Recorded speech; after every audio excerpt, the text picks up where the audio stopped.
Hello guys, welcome back to my channel. నేను మీ ఆమని. అందరూ ఎలా ఉన్నారు? నేనైతే చాలా బాగున్నాను.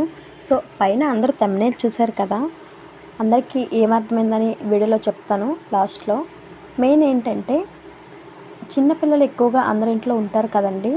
ఈ పిల్లలు ఉండేటప్పుడు పేరెంట్స్ ఎక్కువగా చేసిన మిస్టేక్స్ ఏంటంటే, పిల్లలు ఎదురుగా స్నానం చేసి వచ్చి బట్టలు మార్చడం, చిన్నపిల్లలే కదా వాళ్ళకి ఏం తెలుస్తుంది అనే రకంగా ఫీల్ అవుతారు. కానీ అలా చేయకూడదండి అస్సలు. ఎట్టి పరిస్థితుల్లో కూడా ఏంటంటే, పిల్లల ముందు అసలు బట్టలు మార్చకూడదు. ఎందుకంటే మినిమం 2-3 ఇయర్స్లో వాళ్ళ బ్రెయిన్ చాలా చురుగ్గా పనిచేస్తుందండి. అందులో ఏంటంటే, ప్రైవేట్ పార్ట్స్ని అస్సలు పిల్లలకి చూపించకూడదు. ఎందుకంటే వాళ్ళ బ్రెయిన్ ఏమైనా ఒకసారి చూసారంటే వాళ్ళ బ్రెయిన్కి నాటేస్తాయి. డాక్టర్స్ కూడా ఇదే చెప్తున్నారు. పిల్లల ముందు ఎట్టి పరిస్థితుల్లో కూడా బట్టలు మార్చకండి.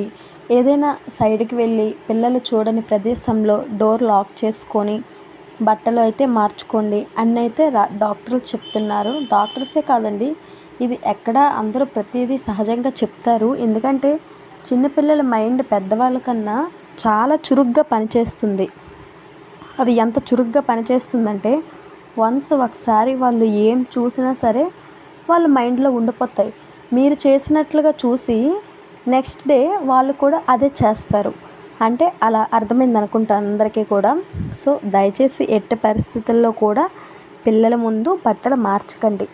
తల్లి కానీ తండ్రి కానీ ఎవరైనా సరే పిల్లలు ఎదురుగా ఉంటున్నారంటే డోర్ లాక్ చేసి బట్టలు వేసుకుంటే పిల్లలు ఇంకా వాళ్ళకి ఏం తెలియదు కాబట్టి, అదే వాళ్ళు కనుక చూస్తే మీరు ఏం చేస్తున్నారో మిమ్మల్ని చూసి పిల్లలు కూడా అదే చేస్తారు.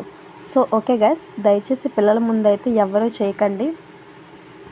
చిన్నపిల్లలైనా పెద్దవాళ్ళైనా ఎవరైనా సరే, ఒక 5th క్లాస్ 6th క్లాస్ పిల్లలు ఉంటారు కదా, వాళ్ళ ముందు కూడా ఎట్టి పరిస్థితుల్లో తల్లి తండ్రి పిల్లలు ఎదురుగా మిస్బిహేవ్ చేయడం కానీ ఇలా చేస్తే వాళ్ళకి తెలుసు ఆ ఏజ్లో ఏంటి అనేదని. సో దయచేసి చాలా కేర్ఫుల్గా అయితే ఉండండి ప్రతి ఒక్కరూ కూడా.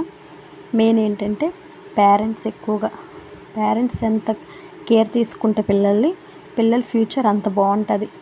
లేదు మీ వల్లే పిల్లలు ఇలా అయిపోతున్నారంటే చూసుకోండి, ఇంకా మీ చేతుల్లోనే ఉంటుంది. ప్రతిదీ పిల్లల భవిష్యత్తు తల్లిదండ్రుల చేతుల్లోనే ఉంటుందండి, ఇంకెవరి చేతుల్లో కూడా కాదు. వీడియో నచ్చితే లైక్ చేయండి, ఇంకా మీ ఫ్రెండ్స్కి ఎవరికైనా షేర్ చేయండి.